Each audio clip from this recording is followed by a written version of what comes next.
নমস্কার বন্ধুরা, সবাই কেমন আছেন? আশা করি খুব ভালো আছেন। আপনাদের আশীর্বাদে আমিও খুব ভালো আছি। কাকুলির আরেকটি নতুন ব্লগে আপনাদের স্বাগত জানাই। আজকে দ্বাদশী। প্রতিবারের মতন আজকেও আমি গোবিন্দর কাছে চলে এসেছি। গোবিন্দর টানে, গোবিন্দর আদেশে। গোবিন্দকে আজকে ভোগ দেব না, তার জন্য আজকে অনেক সকালেই উঠেছি। চলুন, দাদা বাজার থেকে ফুল নিয়ে এসছে মানে কি বলবো, আর ফুলে মন পোষাচ্ছে না।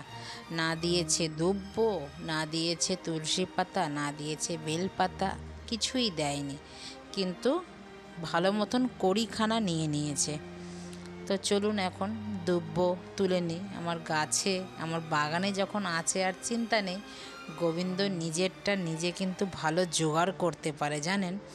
আজকে নীলকণ্ঠ ফুলও ফুটেছে। কদিন ধরেই আমার গাছে প্রচুর মানে অঝরে নীলকণ্ঠ ফুল ফুটছে। হঠাৎ দেখি এইখানে টুনি ফুলগুলোর কালারটা দেখুন বন্ধুরা, এটা কি কালার আমি না বলে ঠিক মনে বোঝাতে পারবো না। বাগানে আবার অনেক নয়নতারা ফুলও ফুটেছে। কদিন ধরে এই নয়নতারা ফুল দিয়েই গোবিন্দকে সাজাচ্ছি, কেন বাজারের কেনা ফুল দিয়ে বন্ধুরা মনের মতন করে আমার গোবিন্দকে আমি সাজাতে পারছি না। তো ফুল নিয়ে, দুব্ব নিয়ে চলে এসেছি। গোবিন্দকে সুন্দর করে সাজিয়ে নিলাম যেটুখানি পারলাম। ফুল না থাকলে না আমার ভালো লাগে না, জানেন তো। বেশ সুন্দর ফুল হবে, গোবিন্দকে ভালো করে সাজাবো, তাতে আমার যেন খুব শান্তি পাই আমি। বাজার থেকে কেনা ফুল এখন জানি বৃষ্টির জন্যই ফুল আনছি ঠিক মনের মতন না, পচা পচা ফুল দিচ্ছে। কিছু ফুলগুলো ফেলে ফেলেও আমি আবার তারপরে দিতে হচ্ছে গোবিন্দকে চন্দন দিয়ে। চলুন, গোবিন্দকে সাজিয়ে নিয়েছি। সাজিয়ে আজকে গোবিন্দকে ভোগ দেব। আমার সাধ্যে জুটেছে পুষ্প অন্ন গোবিন্দর জন্য বানিয়ে নিলাম। পুষ্প অন্ন আমি অনেকবার আপনাদের সাথে শেয়ার করেছি কিভাবে বানাই। তো দেখেছেন, যতটা চাল দিয়েছি তার ডবল জল দিয়ে ফুটিয়েছি, চিনি, নুন, হলুদ পরিমাণ মতন দিয়ে। তারপরে অন্নটাকে ভালো করে ভেজে ওর মধ্যে দিয়ে কিছুক্ষণ ফুটিয়ে নামিয়ে নিয়েছি। হয়ে গেছে। সব থেকে সোজা কিন্তু পুষ্প অন্ন বানাতে। তো চলুন, এবার হয়ে তো গেছে পুষ্প অন্ন। এবার পনির ভেজে নিলাম। পনিরের তরকারি আজকে করব। আজকে গোবিন্দকে ভোগ দেব, মধ্যাহ্ন ভোগ। আমার সাধ্যে জুটেছে গোবিন্দকে দেওয়ার মতন পুষ্প অন্ন আর পনির, আলুর দম, পরমান্ন আর বেগুনি ভাজা। এই সাধ্যে আমার জোটাতে পেরেছি আজকে আমি। যেহেতু আমার গোবিন্দর ঘরে তো সেরকম নেই, যেরকম দেখুন আমরা রান্না করি প্রতিদিন, সেখানে আমাদের অনেক কিছু থাকে।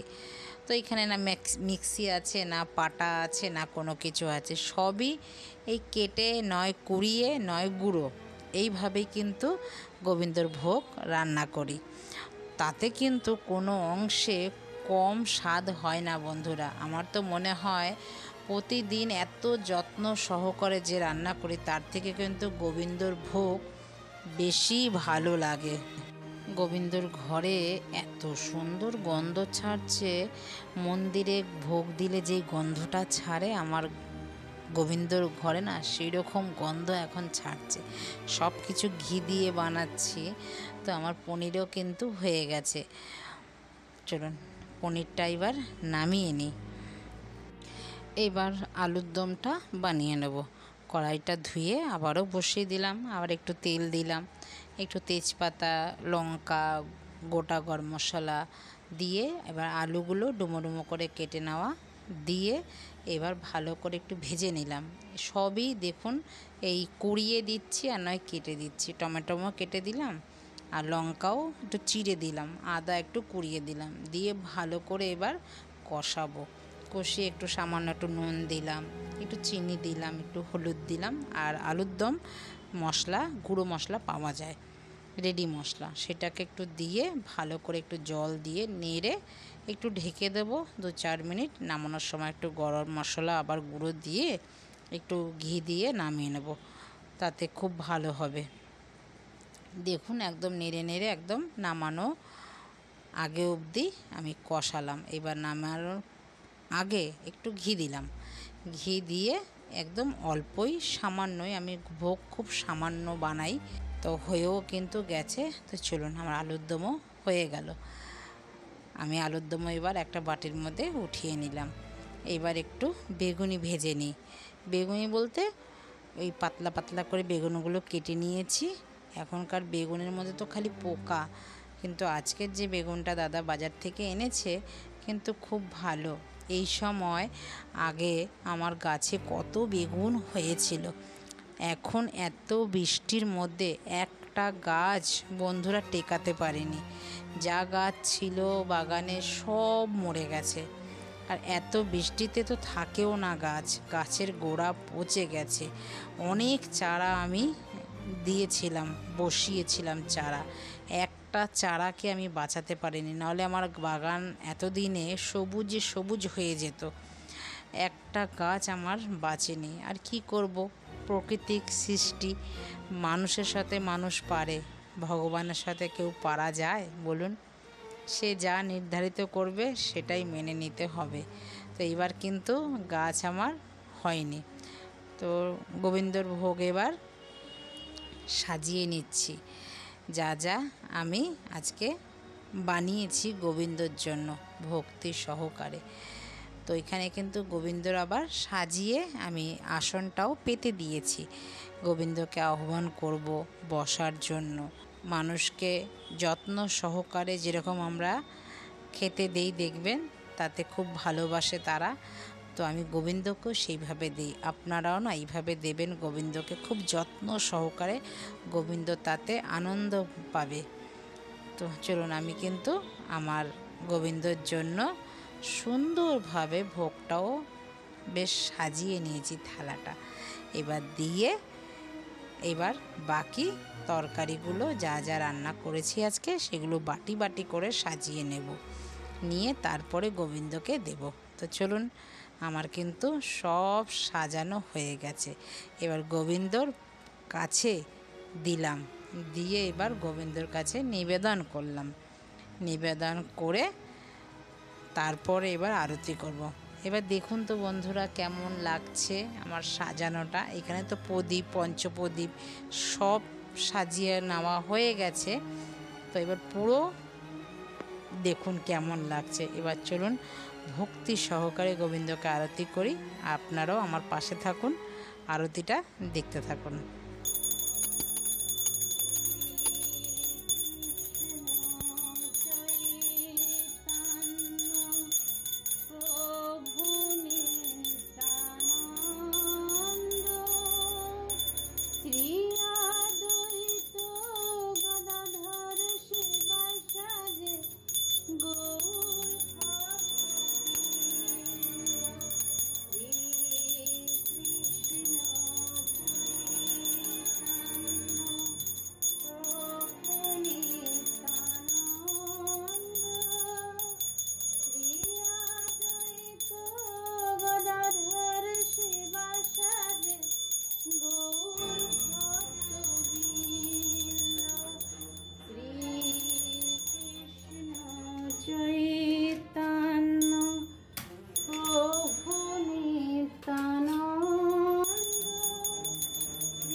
আরতি কেমন লাগলো বন্ধুরা জানাবেন।